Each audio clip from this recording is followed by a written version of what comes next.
창세기 12장 5절에서 20절 말씀. 살아계신 하나님이 오늘 또 우리에게 말씀하실 때에 믿음으로 사모함으로 잘 받는 저와 여러분 되기를 바랍니다. 제가 봉독하겠습니다. 아브라함이 그의 아내 사레와 조카 롯과 하란에서 모은 모든 소유와 얻은 사람들을 이끌고 가나안 땅으로 가려고 떠나서 마침내 가나안 땅에 들어갔더라. 아브라함이 그 땅을 지나 세겜 땅 모래 상수리 나무에 이르니 그때에 가나안 사람이 그 땅에 거주하였더라. 여호와께서 아브라함에게 나타나 이르시되 내가 이 땅을 내 자손에게 주리라 하신지라. 자기에게 나타나신 여호와께 그가 그곳에서 제단을 쌓고 거기서 베델 동쪽 산으로 옮겨 장막을 치니 서쪽은 베델이요 동쪽은 아이라. 그가 그곳에서 여호와께 제단을 쌓고 여호와의 이름을 부르더니 점점 남방으로 옮겨갔더라. 그 땅에 기근이 들었으므로 아브라함이 애굽에 거류하려고 그리로 내려갔으니 이는 그 땅의 기근이 심하였음이라. 그가 애굽에 가까이 이르렀을 때에 그의 아내 사레에게 말하되 내가 알기에 그대는 아리따운 여인이라. 애굽 사람이 그대를 볼 때에 이르기를 이는 그의 아내라 하여 나는 죽이고 그대는 살리리니 원하건대 그대는 나의 누이라 하라. 그러면 내가 그대로 말미암아 안전하고 내 목숨이 그대로 말미암아 보존되리라 하니라. 아브라함이 애굽에 이르렀을 때에 애굽 사람들이 그 여인이 심히 아리따움을 보았고 바로의 고관들도 그를 보고 바로 앞에서 칭찬하므로 그 여인을 바로의 궁으로 이끌어 들인지라. 이에 바로가 그로 말미암아 아브라함을 후대함으로 아브라함이 양과 소와 노비와 암수 나귀와 낙타를 얻었더라. 여호와께서 아브라함의 아내 사레의 일로 바로와 그 집에 큰 재앙을 내리신지라. 바로가 아브라함을 불러서 이르되 내가 어찌하여 나에게 이렇게 행하였느냐? 내가 어찌하여 그를 내 아내라고 내게 말하지 아니하였느냐? 내가 어찌 그를 누이라 하여 내가 그를 데려다가 아내를 삼게 하였느냐? 내 아내가 여기 있으니 이제 데려가라 하고 바로가 사람들에게 그의 일을 명하매 그들이 그와 함께 그의 아내와 그의 모든 소유를 보내었더라. 아멘. 2025년 마지막 주일입니다. 여기까지 여러분들 어떻게 오셨습니까? 휘파람 불면서 오셨습니까? 아니면 고개가 많아서 숨을 몰아쉬고 계십니까? 알버트 앨리스라는 심리학자가 있는데요.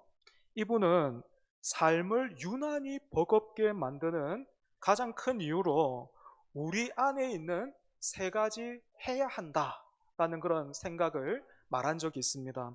첫 번째는 나는 성공해야 하고 다른 사람들로부터 인정을 받아야 한다라는 생각입니다.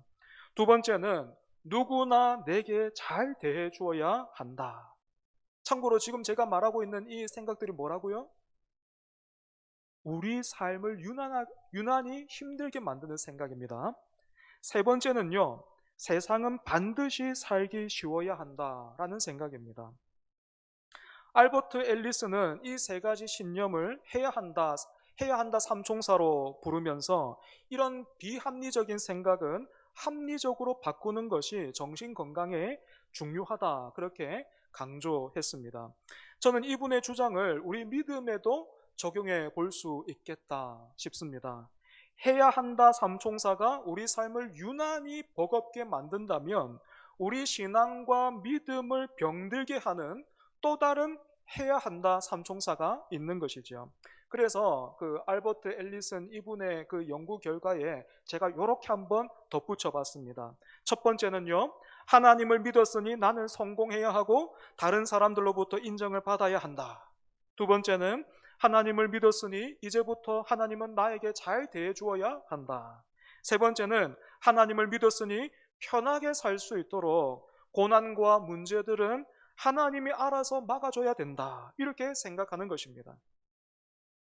여러분, 하나님이 아브라함을 찾아오실 때에 아브라함이 어디에서 어떻게 살고 있었습니까?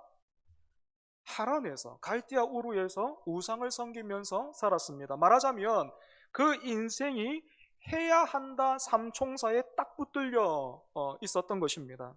하지만 하나님은 그렇게 살고 있었던 아브라함에게 찾아가셔서 너의 고향과 친척과 아버지의 집을 떠나 내가 너에게 보여줄 땅으로 가라 하셨습니다.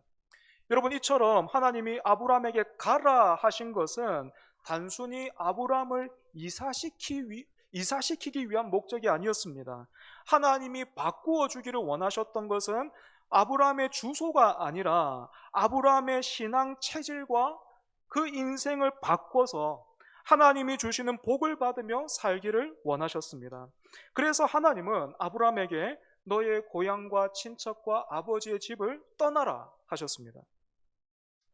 아브라함에게 그동안 익숙했던 안전장치와 자기 정체성, 자기 확신, 자기 계산을 다 내려놓고 이제부터는 하나님이 주시는 그 약속을 따라 살라 하신 것이죠. 그러고는 오늘 본문 앞 2절과 3절을 보면 하나님이 아브라함에게 큰 민족을 이루게 해주겠다. 너는 복이 될 것이다. 땅의 모든 족속이 너로 말미암아 복을 얻을 것이다 라는 그런 약속을 주셨는데, 이 주신 약속만큼이나 중요한 것이 이 약속이 이루어지는 방식인데요, 너는 해야 한다 이렇게 주어지지 않았고 내가 하겠다라고 말씀하셨습니다. 이전까지 우상을 섬기고 있었던 아브라함에게 익숙했던 방식은 너는 해라, 네가 그렇게 먼저 나를 만족시키고 나에게 잘 보이면 내가 약속한 이것들을 주겠다 하는 것이었는데, 하나님이 주신 것은 전혀 달라요. 내가 하겠다. 그러니 너는 나를 믿어라. 그래서 내가 주는 복을 받으며 살라 하셨습니다. 그래서 오늘 본문 5절을 보면 아브라함이 하나님의 말씀대로 고향과 친척과 아버지의 집을 떠나서 마침내 가나안 땅에 들어가요.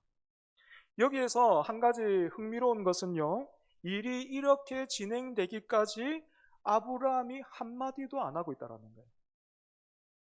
이런 아브라함의 침묵과 관련해서 주중에 제가 재밌는 책을 읽었는데요, 여러분은 어떤 경우에 침묵하십니까? 일이 마음에 흡족할 때입니까? 아니면 불만스럽고 갈등이 있을 때입니까? 저 같은 경우는 상황이 마음에 들지 않거나 갈등이 생길 것 같으면 주로 침묵하는 편입니다. 그런데 마찬가지로요, 아브라함도 이와 같지 않았을까? 책에서 그렇게 말하고 있더라고요. 굉장히 흥미롭죠. 생각해보면 순종이라는 것도 여러분 어떤 겁니까? 하나님의 말씀이 내 뜻과 내 생각과 내 계획과 100% 일치하면 거기는 순종이 필요가 없습니다. 하지만 순종은 어떻습니까? 이해가 안 되고 생각이 달라도 상대의 권위를 인정하고 신뢰하면서 내 뜻을 꺾고 따르는 거잖아요. 여러분, 이렇게 아브라함이 침묵 속에서 순종함으로 가나안 땅에 들어왔어요. 굉장히 힘들고 어려웠을 겁니다. 그런데 그렇게 와보니 여러분, 눈앞에 현실이 어떻습니까? 땅이, 넓은 땅이 이렇게 딱 비어져 있고 거기에 현수막이 딱 걸려가지고 아브라함 수고 많으셨습니다. 어서 오십시오. 여기입니다. 뭐 그렇게 플랜카드가 붙어 있었습니까? 그렇지 않습니다. 6절을 보면 이미 그 땅에 사람들이 살고 있었어요. 하나님이 하신 말씀을 믿고 모든 것 다 뒤로 하고 버리고 왔는데 기대와 다른 현실 만나게 된 것입니다. 그냥 고향에 그대로 머물러 있었다면 마음은 좀 불편했겠죠. 그래도 다른 건 몰라도 이방인 신세는 면했을 텐데 하나님 말씀 따라왔더니 이방인 된 거예요. 이제 여기에서 날더러 뭘 어떻게 하라 하시는 걸까? 뭐 그런 생각 들었을 겁니다. 그런데 하나님이 이런 아브라함의 처지와 마음을 아셨던 것 같아요. 그래서 여러분 7절 한번 보십시오. 7절을 보면 어떻게 되어 있습니까? 여호와께서 아브라함에게 어떻게 나타나 이르시되, 이렇게 되어 있어요. 그죠? 12장 1절을 여러분 한번 보십시오. 고향과 친척과 아버지의 집을 떠나 내가 내게 보여줄 땅으로 가라 하실 때에는 여호와께서 아브라함에게 어떻게 그냥 이르시되, 이렇게 되어 있죠. 그죠? 그런데 이번에는 아브라함이 이제 가나안 땅에 딱 들어갔어요. 들어간 후에는 지금 하나님이 어떻게 아브라함에게 이르시고 계십니까? 나타나 이르셨습니다. 하나님의 임재가요, 이전보다 훨씬 선명해지고 강력해졌습니다. 이런 변화에는 두 가지 의미가 있겠다 싶습니다. 첫 번째는 하나님이 아브라함을 격려하시는 거예요. 자녀가 또 손주가 태어나서 걸음마를 탁 처음 시작했을 때 여러분 기억하십니까? 그때 기억은 다 있죠, 그죠? 자녀가 첫 걸음을 탁 뗄 때, 손주가 첫 걸음을 탁 뗄 때, 여러분 기억하시죠? 굉장히 어설프게 걷습니다, 그죠? 모델처럼 걷는 애가 누가 있겠습니까? 뒤뚱뒤뚱 하면서 굉장히 어설프게 그렇게 몇 걸음 갈 뿐인데 부모나 할아버지 할머니가 거기 보고 어떻게 반응합니까? 무슨 걸음을 이렇게 걷지? 뭐 이러는 사람이 없죠, 그죠? 무슨 대단한 기적을 본 사람처럼 박수를 치고 막 소리를 지르고 다시 한번 해봐 하면서 핸드폰 꺼내가지고 찍어가지고 궁금하지도 않는데 그거 막 보내고 막, 그죠? 그러다가 아이가 넘어질 것 같으면 얼른 가서 안아주잖아요. 마찬가지로 하나님 앞에서 이제 막 걸음마를 시작한 아브라함을 하나님은 대단히 기뻐하셨던 것 같아요. 뒤뚱뒤뚱 이렇게 왔는데 그 걸음 너무 기뻐하셔가지고 자신을 이전보다 더욱 확실하게 드러내 주신 것이지. 두 번째로 하나님은 이전보다 선명한 이 임재와 경험을 통해서 아브라함에게 먼저 주셨던 그 약속을 다시 한번 기억하게 하고자 하셨습니다. 기대와 다른 현실 앞에 아브라함도 사람인지라 생각이 많았을 겁니다. 그래서 그런지 여기에서도 아브라함이 침묵하고 있죠, 그죠? 아마도 이 침묵은 하란에서 그 출발할 때의 침묵보다 훨씬 더 그 불편한 마음 담고 있었을 겁니다. 그런데 하나님은 그런 아브라함의 마음까지도 아시고 다시 한번 이렇게 약속하시죠. 내가 이 땅을 네 자손에게 주리라 말씀하십니다. 여러분, 가나안 땅에 도착한 아브라함 참 힘들고 어렵고 복잡했을 텐데 이렇게 선명하고 분명한 하나님의 임재, 약속 다시 탁 받고 아브라함이 힘을 얻었어요. 그래서 어떻게 하고 있습니까? 자기에게 나타나신 여호와께 아브라함이 제단을 쌓았습니다. 6절을 참고해 보면 아브라함이 제단을 쌓은 곳이 어딘가? 세겜 땅 모래 상수리 나무 이렇게 되어 있습니다. 나무에 이름이 붙어 있어요. 상수리 나무에 모래라는 이름이 붙어 있습니다. 나무에 이름이 붙어 있는 것으로 봐서 이 나무 범상치 않은 나무임을 알 수 있죠. 우리나라 뭐 당산나무처럼 이 나무가 그런 비슷한 나무였던 것 같아요. 이 모래라는 이 단어에는요, 가르치는 자라는 뜻이 있습니다. 이 이름으로 미루어 짐작해보면 모래 상수리 나무는 가나안 땅 사람들이 모여서 점을 치거나 아니면 신의 계시를 받는 그런 장소였을 가능성이 높습니다. 그런데 여러분, 아브라함이 어떻게 합니까? 가나안 땅 그 사람들과는 다르게 하나님의 선명한 그 임재와 또다시 한번 약속을 받은 아브라함이 다른 사람들은 다 그렇게 우상 섬기고 있는데 그곳에서 어떻게 합니까? 하나님을 위한 제단을 쌓고 있어요. 로마에서는 로마법을 따라야지 그렇게 생각하지 않고 그 우상 섬기는 그 사람들 가운데에서 아브라함이 하나님을 위한 제단을 쌓고 있었습니다. 그리고 8절에서 9절을 보면 아브라함이 계속해서 거처를 옮겨가요. 이렇게 할 수밖에 없었던 것.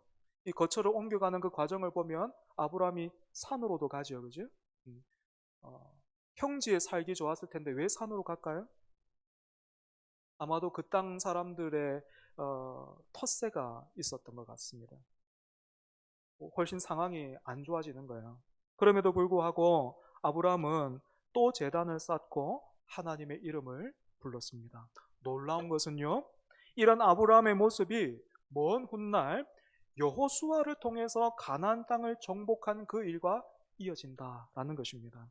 후손들이 가나안 땅에 들어오기도 전에, 훨씬 그 이전에 그 조상 아브라함이 이미 그 땅을 돌면서, 비록 자인은 아니었지만 그 땅을 이렇게 돌면서 제단을 세우고 또 하나님의 이름을 부르면서 그 땅을 정복해 갔던 것입니다. 여러분, 이렇게 보면 가나안 땅에 도착한 아브라함이 참 잘한 일, 그래서 우리가 본받아야 될 일이 하나 있죠. 그것이 무엇입니까? 기대나 바램과 다른 현실 앞에서도 아브라함이 고향으로 다시 돌아가지 않았다라는 것입니다. 아니 이게 뭐야 하면서 여보 짐 싸라, 하란 가자, 안 했다는 거예요. 여러분도 마찬가지겠지만 저도 여기까지 오면서 몇 번의 어려움이 있었습니다. 첫 번째 고비는 대학을 졸업할 때였어요. 입학하면서 시작된 외환 위기가 졸업 때까지 영향을 주고 있었고, 뭐 이제 우리 성도들 이미 잘 아시죠. 저는 수학을 참 지지리도 못했는데 그랬던 제가 공대에 갔습니다. 공대에 갔으니까 제 성적이 어땠겠습니까? 당시에 선동열 야구 선수, 일본 주니치 드래곤스라는 그 팀에서 활약하고 있었을 때인데, 그 마무리 투수로 얼마나 잘했으면 나고야의 수호신, 뭐 그런 별명 붙었는데, 그때 선동열 방어율이 0점대 방어율이었습니다. 제 학점이었어요. 학사 경고 받았습니다. 그러니 당연히 취업은 어떻겠습니까? 마음대로 안 되더라고요.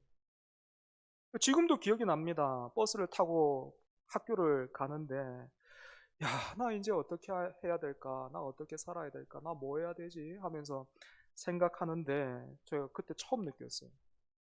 뒷목이요, 뻐근해지더라고요. 아, 아마도 스트레스가 많았던 것 같아요. 뒷목이 막 뻐근해지는 걸 느꼈습니다. 그럼에도 불구하고 지금 생각해보면, 그래도 그때 이건 참 잘했다. 뭐, 그런 일이 하나 있어요. 뭔가 하면, 그 당시에 제가 출석했던 교회의 청년부가 토요일에 예배가 있었습니다. 토요일에 있었던 청년부 예배, 그리고 주일 예배, 제가 안 빠졌어요. 비록 예배 시간에 열정적으로 막 사모함으로 찬송하고 기도하지는 못하고 이런저런 생각들이 많으니까요. 그저 그냥 그 자리에 멍하게 그렇게 있기는 했지만, 그래도 그때 예배의 자리에 머물러 있기를 참 잘했다 싶습니다. 만약에 그때 제가 마음이 어렵고 힘들다라는 그런 이유로 예배의 자리를 등졌다면, 나 교회 가기도 싫어요, 예배 가기 싫어요 했다면, 그 후로도 비슷한 일을 겪을 때마다 저는 같은 선택을 했을 것이고, 그랬다면 저는 지금 이 자리에 없거나 아니면 지금보다 훨씬 더 긴 시간이 걸렸겠죠. 여러분, 가나안 땅이 아브라함을 위해서 비어 있지 않았듯이 우리도 해야 한다 삼총사처럼 하나님을 믿으면 하나님이 알아서 잘해주시리라 기대하면서 나를 사랑하신다는 그 말씀을 믿고 신앙생활을 시작했지만, 기대와 다르고 심지어 배신감이 생길 만큼 어려운 현실을 만날 때가 있습니다. 그때 여러분 어떻게 해야 된다고요? 아브라함이 모래 상수리 나무 아래에서 하나님을 예배했듯이 우리도 예배의 자리를 지켜야 합니다. 그래서 우리 신앙이 성장할 때 가장 먼저 나타나는 변화, 가장 먼저 달라지는 변화가 여러분 뭔지 아십니까? 신앙이 성숙하고 성장해지면 삶이 편안해지는 게 아니에요. 신앙이 깊어지면 상황이 술술 풀려가는 게 아니에요. 신앙이 성숙하고 성장하면 우선순위가 달라져요. 가장 먼저 나타나는 변화는 예배가 우선순위가 되는 거예요. 은혜 받는 자리, 그 자리를 사모하게 되더라라는 것입니다. 이런 의미에서 새해에는 더욱 성숙하고 깊어지는 예배자 되시기를 축복합니다. 여기까지만 보면 과연 아브라함 믿음의 조상답구나 그런 생각 들죠. 그런데 이렇게 앞으로 한 걸음 딱 내딛는 것처럼 보였던 아브라함이 급하게 막 뒷걸음질 치는 그런 일이 일어났어요. 10절부터 보면 아브라함이 살던 그 땅에 심한 기근이 들었습니다. 하나님이 약속하신 땅인데 이런 어려움이 생기는 거예요. 그러니까 우리가 답답한 거죠. 우리는 이런 일들을 시험 이렇게 부릅니다. 시험은요, 하나님이 우리의 믿음을 단련시키시고 성장시키기 위한 훈련 도구예요. 그런데 여러분, 시험 치기 좋아하는 학생 봤습니까? 중간고사, 기말고사 왔구나 마음이 막 두근거려가지고 어서 오면 좋겠다 뭐 그런 학생 봤어요? 저는 못 봤어요. 마찬가지로 우리 역시도 어떻습니까? 훈련 좋아하십니까, 여러분? 하나님, 내년에는 좀 빡세게 훈련시켜 주세요. 기도 제목 있습니까, 여러분? 그런 기도 제목 저는 이때까지 본 적이 없어요. 우리 훈련 좋아하지 않습니다. 왜요? 왜 우리는 훈련을 좋아하지 않습니까? 테스트를 받으면 나의 부족함과 실력이 드러나기 때문에 그렇죠. 뭐 신앙으로 이렇게 설명을 드리니까 여러분 잘 안 와닿는지 모르겠는데 여러분 건강검진 잘 가십니까? 건강검진 가면 회개가 저절로 되죠. 하나님 한 번만 살려주시면 내가 잘하겠습니다. 그러잖아요. 그죠? 그 검사 받으면 내가 이때까지 어떻게 살았는지가 쫙 드러나기 때문에 하나님이 우리를 훈련시킬 때면 우리는 종종 이렇게 반응하죠. 이것 봐. 하나님 우리 안 사랑하신다니까. 그렇지 않다면 우리에게 이런 일이 일어나면 안 되지. 우리는 시험을 만날 때는 그렇게 생각해요. 하지만 여러분 그렇지 않습니다. 하나님이 우리 삶 가운데 허락하시는 어떤 그런 고난과 그 고비는 우리에게 공개적으로 면박을 주고 너 그것밖에는 안 돼 라고 꾸짖으려고 하시는 것이 아니고 우리로 하여금 더욱 하나님을 의지하고 하나님과 동행하게 하는 데 목적이 있어요. 아브라함에게 기근은 시험이자 훈련이었습니다. 하지만 아브라함이 이 시험을 어떻게 봅니까? 제 학점처럼, 그죠? 과거의 제 학점처럼 낙제 점수를 받습니다. 기근을 만난 아브라함은 애굽으로 잠시 내려가 있기로 결정을 해요. 이건 당시 가나안 땅에 살고 있었던 사람들의 일반적인 삶의 패턴이었습니다. 가나안 땅은요, 비가 제때에 오지 않으면, 비만 제때에 오면 정말 비옥한 땅인데 비가 제때에 안 오면 가뭄이 들어요. 그러면 그럴 때면 사람들이 애굽으로 내려갔어요. 왜? 애굽에는 나일강이 있거든. 그러니까 거기는 좀 살만한 겁니다. 그래서 아브라함도 애굽으로 가기로 했습니다. 그런데 가면서 걱정이 생겼어요. 뭡니까? 아브라함이 왜 이런 생각을 하게 됐는지 모르겠는데 아내 사례가 너무 아름다운 여인이라서 잘못하면 애굽 사람들이 자기를 죽이고 아내를 빼앗아 가겠구나. 그런 생각을 하게 된 겁니다. 그래서 아브라함이 고민하다가 마침내는 해결책을 마련했죠. 그것이 무엇입니까? 자기 아내 사례에게 이렇게 말했어요. 애굽에 가서는 우리 잠시 동안만 서로를 오빠, 누이로 그렇게 부르기로 하자. 그렇게 했어요. 창세기 20장 12절을 보면 사례는 실제로 아브라함의 이복 누이였기 때문에 이건 완전히 거짓말은 아니었어요. 하지만 아브라함의 이런 계획은 누가 들어도 이기적이고 또 치졸하죠. 그죠? 때문에 저 역시도 과거에는 이런 아브라함을 두고 아브라함이 아내를 팔아먹었습니다. 이렇게 설교한 적도 있어요. 하지만 여러분, 사실 아브라함에게는요, 아내를 다른 사람에게 넘길, 그것도 팔아넘길 생각이 전혀 없었습니다. 그럼 왜 자신을 사례의 남편이 아니라 오빠로 애굽 사람들에게 소개하려고 했을까요? 당시 문화권에는 여자들이 결혼할 때면 아버지만큼이나 영향력을 가진 사람이 있어요, 집에. 누구냐면 오빠예요, 오빠. 창세기에서 여러분 다른 리브가가 이삭과 결혼할 때 라반이 막 주요한 역할을 하거든요. 뿐만 아니라 야곱의 딸 디나가 세겜 추장 아들과 좋지 않은 일들이 있었을 때 야곱의 아들들이 굉장히 나섭니다. 그런 일들을 통해서 우리가 문화를 확인할 수 있죠. 그러니까 아브라함은 이런 작전을 짠 겁니다. 자기가 생각했을 때 애굽에 가면 이런 위기가 있을 것 같으니까 어, 내 목숨이 위태로울 것 같으니까 내가 오빠가 되면 나를 오빠라고 하면 누가 당신에게 뭐 당신과 결혼하고 싶다거나 그렇게 하면 내가 나서서 그 사람과 뭐랍니까 그 패배 뭐 예물 같은 거 그걸 두고 조율을 하는 거예요. 그러면 시간이 지나가는 거잖아요. 그러다 보면 시간도 지나고 기근이 나아질 수도 있겠고 먹고 살 만한 양식이 모아지면 우리 그때 다시 가나안 땅으로 돌아가자. 이렇게 계산을 한 겁니다. 그런데 이런 아브라함의 계산이요. 보기 좋게 빗나가 버립니다. 대비를 했는데. 예. 보기 좋게 빗나가 버려요. 애굽에 도착하자마자 사례의 미모는 소문이 났고 누가 났습니까? 애굽 왕 바로가 났었어요. 애굽 왕 바로가요. 사례를 그냥 데리고 가버렸어요. 아브라함은 누군가가 그렇게 다가오면 내가 나서가지고 좀 시간을 끌어보겠다 했는데 왕이 나서가지고 데리고 가서 그 당시에 굉장히 후하게 예물을 보냈어요. 협상 같은 거 할 필요 없다라는 거예요.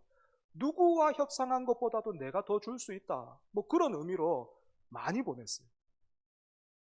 여러분, 아내를 이렇게 보내고 집으로 들어오는 자기 장막으로 오고 있는 그 예물들, 폐물들을 보면서 아브라함 어떤 생각했을까요?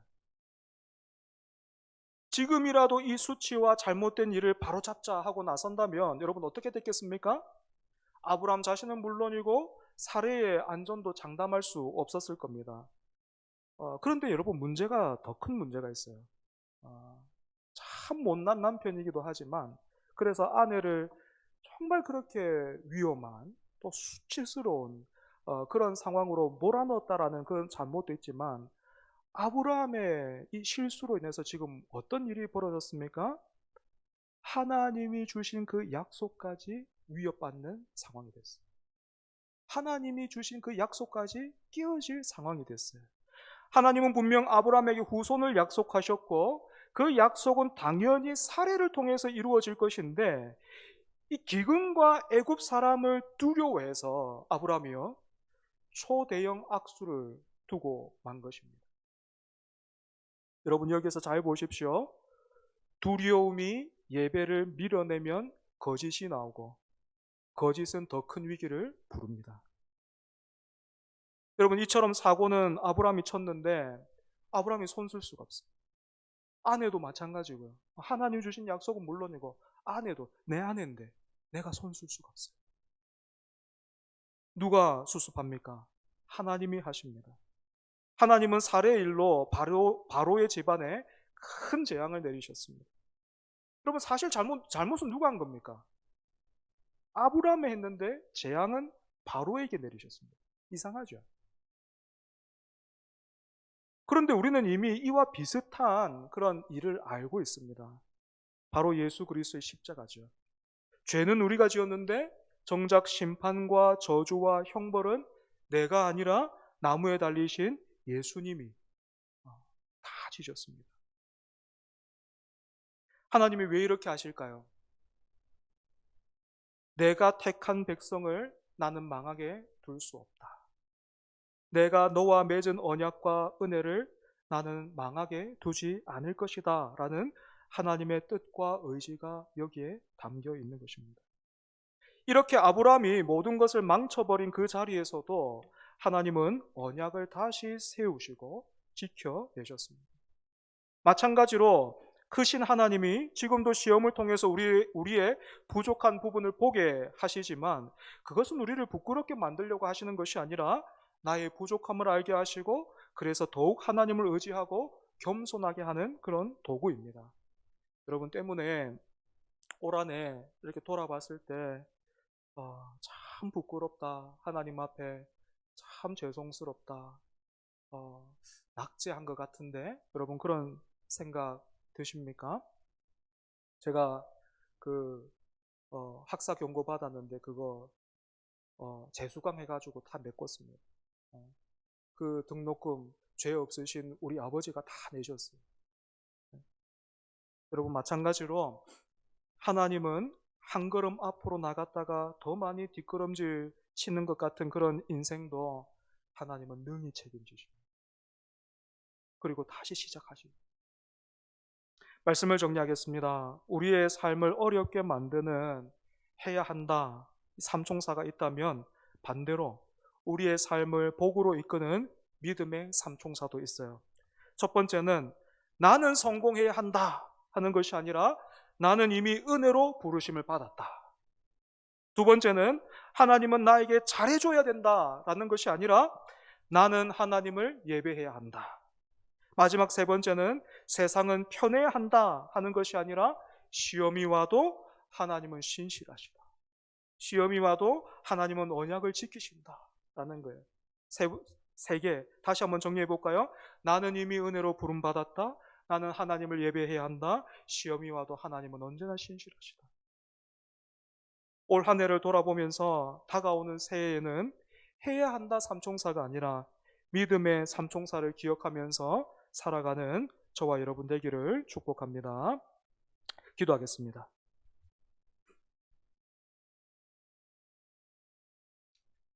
올 한 해를 돌아보면 한 걸음 앞으로 나간 것 같았지만 기근 앞에서 뒷걸음질 쳤던 아브람처럼 하나님 우리가 그렇게 살았습니다.